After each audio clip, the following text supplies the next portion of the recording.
파시스 같은 존재 TK를 알려면 뉴스민을 들어라. 대구 경북 독립언론 뉴스민이 진행하는 모두의 뉴스민 시즌 2입니다. 설 연휴를 앞두고 저희가 특집 팟캐스트를 준비했습니다. 번외편이죠. 특집이라고 하긴 좀 그렇고 번외편이라고 설에 할까요? 좀 들으면은 좋을 것 같은 이야기들을 하고 있죠. 오늘 소식은 설을 앞두고 철거를 앞둔 쪽방촌이 대구에 있다고 해서 박두명 기자님이 직접 현장에 가서 취재도 하고 이야기를 전해주실 거라고 합니다.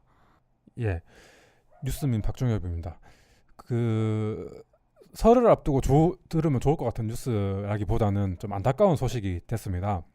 시남 사동이라고 여기 위치로 보면은 동대구역 근처이고, 그리고 동대구역에서 파티마 병원 가기 전에 그 사이에 있는 지구인데요. 그 시남 사동에 최근에 재건축 사업 지역으로 선정이 돼가지고 여기에 계시던 분들이 지금 다들 다른 거주지를 찾아 나가야 하는 상황이 됐습니다. 쪽방촌인 거죠. 그렇죠. 거기가. 이 지역이 그 예전부터 쪽방, 소위 말해서 그 좀 허름한 그런 집이라고 하는데요. 그 법률적 용어로 치자면은 그 최저 주거 기준에 좀 미달하는 그런 집들이 많은 소위 말해서 쪽방촌입니다.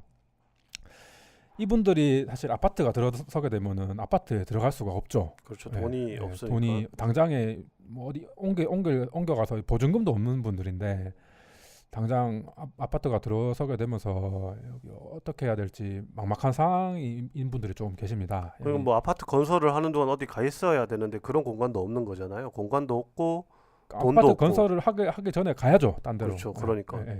그래서 여기 여러 가지 문제가 생기는데, 첫 번째로 건물주들 뭐 지주나 이런 문제들은 사실 장기적으로 보면은 합의가 될 수 있는 문제들이고, 가장 문제가 되는 분들이 세입자들입니다. 이 세입자분들이 아까도 말씀드렸지만 아주 영세하게 노인들이고, 그리고 기초생활 수급권자들이 수급자들이 많으시고 벌이가 없는 분들이 엄청 많더라고요. 제가 그 30일에 한번 현장에서 돌아봤었는데 대부분 노인들이고 젊은 분이 50대.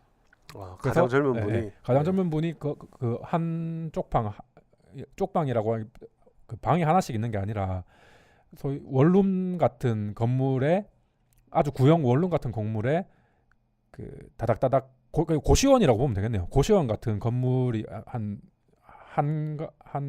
건물에 한 20, 30, 뭐 10에서 30 사이 정도 그렇게 모여 사시는 분들인데. 네? 잠깐만요. 10에서 30 분 사이로. 건물 하나에. 건물 하나에. 그렇게 살고 있다. 그렇게 살고 있는데, 이분들을 쭉 한번 둘러보니까 그 총무를 맡으신 분, 그러니까 그 건물에 이런저런 잡일을 처리하시는 분이 50대, 가장 젊은 분, 50대더라고요.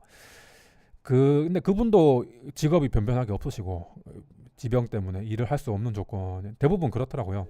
그런 생활을 하시는 분들인데, 사실 지금 답답한 상황은 이 재건축 허가가 합법적으로 다 이루어졌고 그런 상황이라서 이분들 세입자들에게 어떤 지원을 할 수 있는 제도적 방안이 아무것도 없어요.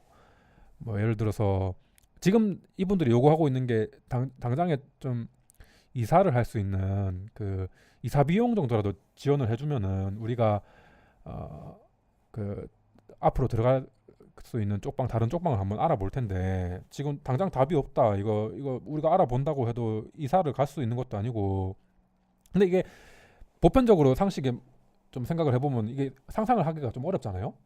이게 여기 이사를 사실 쪽방을 산다고 짐이 그렇게 많지도 않을 거고 이거를 어떻게든 옮겨 가면 될 건데라고 생각하실 수도 있는데, 이 세입자 분들을 한번 살펴보면은 딱 단박에 알 수 있습니다. 건강 상태가 안 좋구나. 그분들의 제가 한번 봤었는데 그 건강이 어떠세요라고 물어보니까 약봉지를 줄줄 꺼내요. 약봉지를 줄줄 꺼내요. 이게 뭐 우울증 약도 있고 뭐 뼈 관절 약 있고 그런 거 다 합치니까 엄청 소복이 있더라고요. 그 정도로 몸이 안 좋고 해서 뭔가 그 그렇기 때문에 일도 못 하고 돈도 계속 빈곤의 굴레 속에 빠지는 분들이라서 그렇죠. 병원비는 예, 계속 나가고 뭐 예, 약값이나 예. 이런 게 보조가 나오긴 예, 하겠지만 그렇죠. 그런데 그래서 제가 70살 광모 씨라고 여기 세입자 분을 한번 물어봤습니다. 도대체 형편이 어떠시냐? 이분이 20년 전만 해도 대구에서 소규모 공장을 영업하신 사장님이었어요.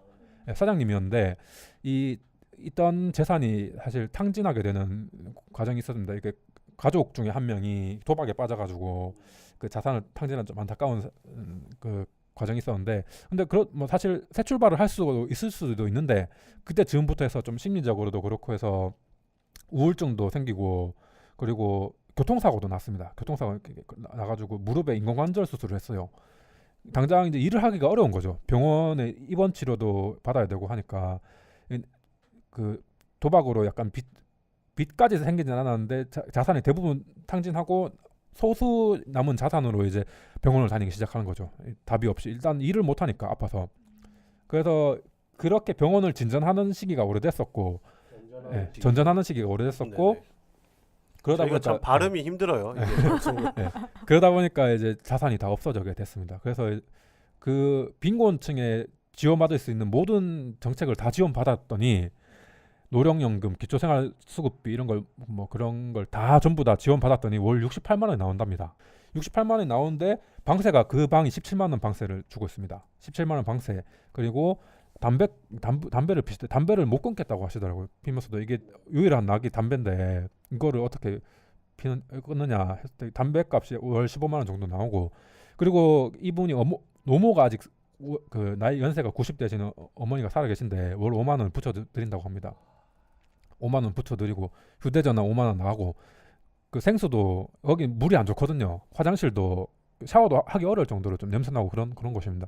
생수도 사 먹어야 되니까 월 1만 원. 그리고 병원을 계속 다녀야 되니까 자기 부담금 10만 원. 이렇게 다 하면 요것만 방금 말씀드린 것만 다 합해도 53만 원이 나가요. 그럼 15만 원이 남는 거죠. 밥은 밥 다 빼고, 그러니까 15만 원은 이제 밥 반찬 이런 거 다 쓰고 뭐 이것저것 나머지 술을 좀 한 잔 하셔야 돼도 그 15만 원에서 다 해야 되는 겁니다. 쌀 사고 하는 네. 것도 쌀 지원 같은 게 일부 그 나올 수 있는 현물 지원이 좀 있겠죠. 그런 거는 어디서 받아올 수 있는 루트가 있을 것 같은데, 그럼 뭐 어떤- 그 동대구역 근처니까 그 인근에 무료급식 보면은, 식소. 예전에 무료급식소도 있고. 동대구역 무료급식소가 있었는데 지금은 없어진 걸로 알고 있는데 저기 뭐, 동대구역 인근에 있어요 아직. 아직 있어요. 네, 무료급식 하는 그런 곳이 것도 있죠. 최대한 활용을 하시기도 하지만 그 어쨌든 15만 원으로 나머지, 그러니까 그렇게 되면 또 답답해지는 게 추석에 또 설날에 더 답답해지는 거죠. 이제 밥을 어떻게 먹냐, 사 먹어야 되는데 급식소가 문도 명절에 닫았고, 문을 안 여니까. 급식소도 있는지는 몰랐지만 명절에도 문을 안 열겠죠. 그리고 또 문제가 이제 밥은 어떻게 쌀은 해도 반찬이 비싸대요. 그렇게 반찬이 비싸서 뭐 그런 상황입니다. 이렇게 지금 사람으로서 사실 좀 사람답게 살 수 있는 그런 조건에 미달되고 있는 사람들이죠. 그 이분들이 노동에 대한 욕구가 없는 아니에요. 그런 것도 아닌데 할 수가 없는 거예요. 그리고 다른 분도 이야기를 들어봤는데 그분은 그 옆방에 사시던 분이었는데 일용직 노가다로 평생 동안 일을 하셨고, 근데 이 노가다라는 게 일용직 표준 용어로 뭐라고 해야 건설 노동자. 건설 일용직을 평생 동안 하셨는데 그 일이 참 그것도 사람 할 짓이 사람이 하기 어려운 그 일이거든요. 오랫동안. 육체적으로 힘든 네. 일이죠. 예. 예. 사고 육체적으로. 위험도 많고. 예. 사람이 하기 어렵다고 하면 네. 어떡해요? 아니, 하기 힘든 일이죠. 예. 예. 하기 힘든 일이라서 그거를 오랫동안 하시다 보니까 도저히 이제 그 직업병 같은 게 직업병도 생기는 있고 거죠. 근고교계 질환도 많고, 그분도 약봉지가 수두룩하더라고요. 그래서 그런 분들이 일을 하고 싶어도 도저히 하기 어려운 상황인데 평생 한 게 그런 일이니까 사실 또 다른 일에 대해서 시도를 해보기가 어려운 거죠.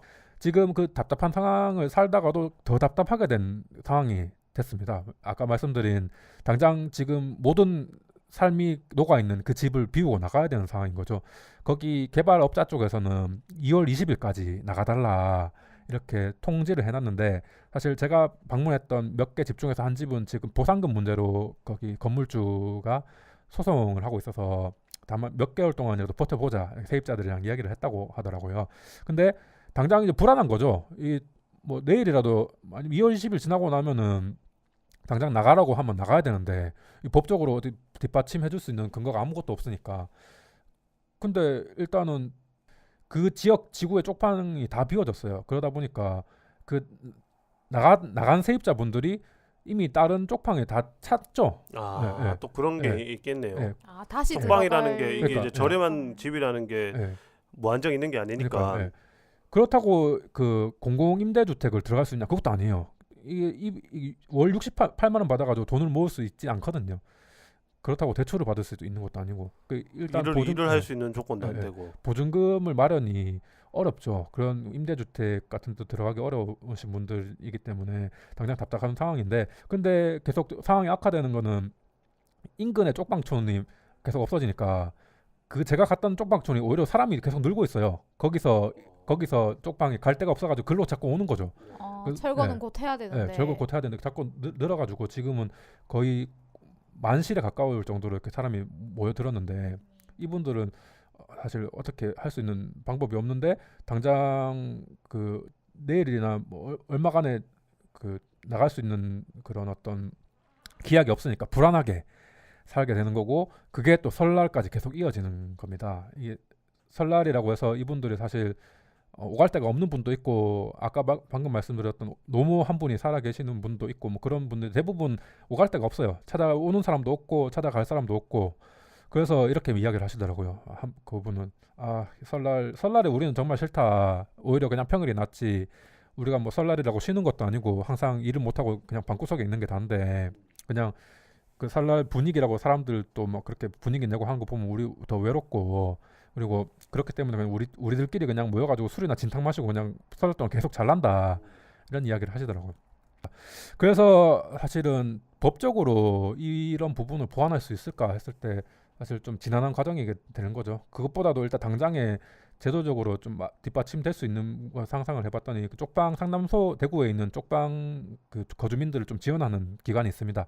그 기관에서 그 이야기하는 게, 당장에 일단 급한 대로 그 최저 주거 기준 이하의 거주자들에 대해서 일단 별도 지원책을 시 차원이나 구청 차원이라서 뭐 법에 근거하지 않더라도 일단 제도적으로 마련을 해보라. 그리고 또 애초에 이런 그 재건축 사업을 시행을 할 때 건축 단계에서 그 사업 시행자가 최저 주거 기준 이하가 되는 그 거주민들이 몇 명이 정도가 되는지, 그리고 현 실황을 파악해가지고 지원책을 그 업체에서 좀 마련을 해라. 그래서 그거를 서류를 구비를 해야지 개발 허가를 내주면 좋지 않겠느냐라고 하는데, 사실은 법률적으로 근거가 사실은 없어서, 예, 뭐 그런 뭐 답답한 상황입니다. 그래서 계속 일단 답답하다고 예, 답답한 네. 상황이라고 반복을 계속 얘기를 하시는데, 예, 뭐 다른 해결책, 그러니까 뭐 최소한의 대책이라고 할 수 있는 게 아까 이야기하셨던 그런 거 외에, 예. 뭐 예를 들면은 임시로라도 뭐 살 수 있는 집을 구할 때까지라도, 다른 쪽방을 구할 때까지라도 뭐 임시로 살 수 있는 곳을 뭐 지자체가 구해준다거나 뭐 이런 거라도 가능하지 않나요? 해보려고 한다면은 지자체에서. 그런 부분을 한번 신경을 써봐야겠죠. 그래서 여기 세입자분들도 그 정도까지 요구도 하는 것도 아니에요. 그냥 우리가 어떻게든 쪽방을 알아볼 테니까. 근데 알아본다고 해서 갈 수가 있는 게 아니잖아요. 그래서 그냥 최소한으로 여기 이주 비용, 그러니까 이사 비용만 어떻게 여기 업체 쪽에서 지원을 해주면은 우리가 이동을 할 수 있을 텐데, 그러니까 여기 우리가 여기서 버티고 있을 거다 그렇게 요구도 하지 않으세요. 그냥 이동만 하게 해달라. 근데 현실적으로 우리가 이동을 못 한다. 이걸 들고 몸도 이렇게 아픈데 알아보는 것도 힘든데, 뭐 그런 상황입니다. 그럼 어떻게 보통 근데 재개발할 때 거기 살던 분들한테 뭐 보상금 이런 거 주지 않나? 이사비 정도는 세입자들에게 주지 않나요, 근데? 뭐 건물주가 준다거나, 아니면 건물주에게 요구를 하면은, 세입자들이 요구를 하면은 건물주가 이제 업자랑 협의를 해서 어느 정도의 돈을 만들어서 준다거나. 그게 암묵적인 룰이 있는지는 저는 잘 모르겠습니다만 어쨌든 규정이 된 건 없어요. 그렇죠. 법으로 이렇게 딱 법적으로는 명시되어 있는 건 없고. 없죠. 명시되어 있는 건 없는데, 뭐 어쨌든 뭐 보통 철거를 하거나 재개발한다 할 뭐 때도 이러면은 철거를 할 때 보통 나오는 이야기가 그런 거잖아요. 이사비 얼마 더 얹어줄 테니까 나가라 라는 건데, 뭐 그런 최소한의 어떤 이사비 지원도 현재로서는 없다라는 예, 얘기잖아요. 거기 업체 쪽에서 섭외가 잘 안 되고 있나 봅니다. 그래서 지금 좀 어려운 상황이 이어지고 있는 것이죠. 그러면 이 재개발 결정이 날 때는 건물주랑만 합의를 하면 재개발 결정이 나오는 그렇죠. 거예요? 사는 네, 사람이랑 아무런 상관없이? 토지주랑 건물주의 지분이 있고 그 뭔가 동의를 받을 때 그 대상이 세입자는 없어요. 토지주랑 건물주 이렇게만 그 동의 여부를 물어볼 수 있는 대상이 되거든요. 근데 여기에 왜 이렇게 쪽방촌이 많은 거죠? 그래서 여기가 그게 좀 저렴한 건물들이 많이 있나 보네요. 동구에 좀 낙후가 된 지역이 예전부터 이렇게 형성이 돼 있었나 본데 그거는 한번 또 살펴봐도 재밌겠습니다. 그러면 이분들 뭐 2월 20일이면 당장 한 2주 안에 이렇게 거처를 마련하셔야 되는 건데. 통보를 그때 한 거고 그 뒤로 사실 이어질 것 같아요. 계속 버티는 것이. 그러면은 이게 뭐 어쨌든 현재 상황에서 지금 박종윤 기자는 현장에만 가 보신 거죠. 예, 그렇죠. 현장 가서 예. 주민들만 만나 보신 예, 상황이잖아. 어제가 그렇죠. 아니라 추가로 예. 좀 취재를 해봐야 될 것 같은데 예. 뭐 동구청이나 관할 구청이나 또는 시청에 이렇게 확인을 해서 뭐 지원책이 마련되고 있는 게 있는지 또는 그게 거기- 기존에 미리 보도가 된 게 있거든요. 네네. 그게 내용이 간단하게만 소개가 된 기사가 있는데 네. 거기에 동구청이나 이렇게 기자가 물어봤더니 제가 했던 이야기랑 똑같은 이야기를 해요. 이게 근거가 없다. 지원해 줄 수 있는 근거가 아무것도 없다. 그 정도로 그냥 방관을 하고 있는 상황이라고 합니다. 그게 참 웃긴 얘기죠. 근거가 없다. 네. 이게 취재를 하다 보면은 들을 때 가장 답답한 얘기고 화나게 하는 얘기이기도 한데 여기에 이런 요구들을 하는 사람들은 당장 생계가 걸려 있는 일이어서 부탁을 지자체에 해오는데 지자체는 그냥 근거가 없대. 여기서 그러면 근거가 없으니까 사람이 죽어도 되느냐? 뭐 이런 막말로 이렇게 해버리면은 그렇게 되는 건데도 불구하고 근거가 없다라고 하면서 버티고 있으면은 참 답답하죠. 이건 누구나 어쩌면 저도 저 상황이 생길 수도. 저는 이런 분들을 보면은 내가 저기 그래, 가 있을 수도 지금 당장이 있다라는. 아니라도 한 20년 후에 그러니까 뭐 네. 그렇게 생각도 하겠죠. 그러니까 그렇게 안 되려고 열심히 살아라고 얘기를 하겠지만 아니 그건 우리나라에서 그게 개인이 열심히 산다고 해서 모든 게 해결되는 건 아니잖아요. 뭐 그렇죠. 갑자기 네. 이러다가 집에 어른 중에 한 분이 큰 병을 앓는다거나 그렇죠. 이렇게 아까 해서 처음에 말씀드린 사례도 그런 거잖아요. 그러니까 그렇죠. 조박 빛이 본인 잘못이 아닌데도 그냥 불가피하게 생겨버린 그러니까. 공장을 날려먹은. 예. 그러니까 뭐 또 좀 전에 방금 화재에 대해서 불난 거에 대해서 불에 대해서 이야기를 녹음을 하기도 했지만은 집에 갑자기 화재가 난다거나 어쨌든 어떤 예상할 수 없는 일들로 인해서 나도 저런 조건이 될 수 있을 텐데 공무원들 중에서도 그럴 수 있을 텐데 근거가 없다고 하면은 근거를 자기들이 만들어야죠. 그러면은 그거 네. 만드는 일이 공무원들이 공무원들이 하는 하는 적극적인 행정을 일이어야 좀 펼쳐야 할것 같은데. 하는데. 그러니까 이분들 공직 뭐라고 해야 되나요? 행정기관을 행정. 취재를 할 때 가장 화가 나는 부분들이 이런 거잖아요. 그러니까 뭔가 건설하고 만들고 이런 일을 할 때는 근거를 자기들이 막 만들어내잖아요. 맞아. 이런 되게 거는 의욕적으로. 이번에 예타 면제시킨 것도 보세요. 이거 그것도 법적으로는 그렇고, 네. 예타를 면제를 하면 안 되는데 적극적으로 예타를 면제시키도록 만들잖아요. 그러니까 이게 예타만 봐도 그런데 참 그런 거 보면 답답해요. 답답한 거는 취재를 하는 입장에서도 답답하고 한 사람의 시민으로서도 답답하고. 장민철 여기 대구 쪽방 상담소의 소장님이랑도 같이 갔다 오셨던 거잖아요. 예, 여기 그렇죠. 이제 예. 대구에서 오랫동안 쪽방 관련된 운동을 해왔던 분인데 이분은 뭐 따로 이야기해 주시는 게 없었나요? 아까 그 장민철 소장이 이야기한 게 제가 말씀드린 그 제도적으로 보완할 수 있는 어떤 정책이라고 말씀드렸던 그 정도를 그 쪽방 상담소 쪽에서도 고민을 했던 게 그 정도입니다. 그러니까 쪽방촌을 철거나 재개발을 할 때는 다른 곳보다 좀 더 신경 써서 해야 될 필요가 있는 것 같아요. 그냥 그렇죠. 무작정 철거를 한다고.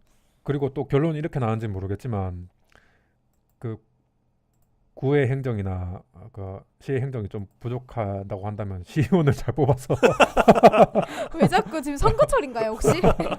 거기- 여기 지역구 의원이 누구죠? 거기 동구에 그 시남 사동 이쪽 구의원 시의원이 구의원은 민주당 의원님도 있을 텐데요. 그래요. 네. 민주당이라고 항상 잘하는 건 아니잖아요. 아니 뭐 그렇긴 해본 하지만. 적이 네. 없으니까 대구에서는 네, 그러니까 민주당이 처음이겠으니까.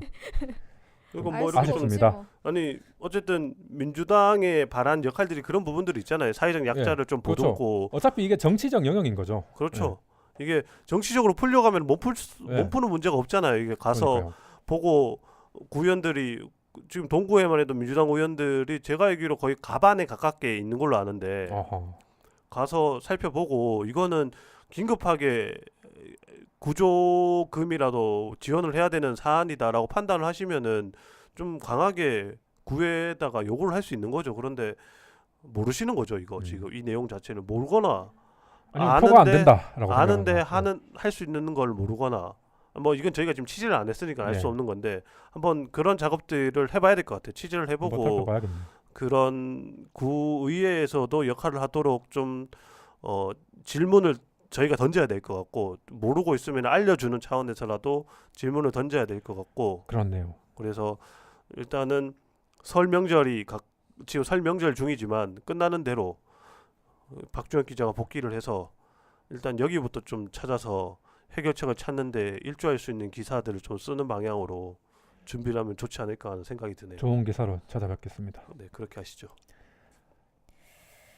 네, 그러면 남은 명절 잘 보내시고요. 저희 모두의 뉴스미는 팟빵, 파티, 유튜브, 아이튠즈에서 들으실 수 있습니다. 구독, 좋아요, 댓글 눌러주시고 저희 뉴스미는 상업 광고 없이 독자 여러분들의 후원으로 운영되고 있습니다. 후원도 많이 해주시길 바랍니다. 다들 명절 잘 보내세요.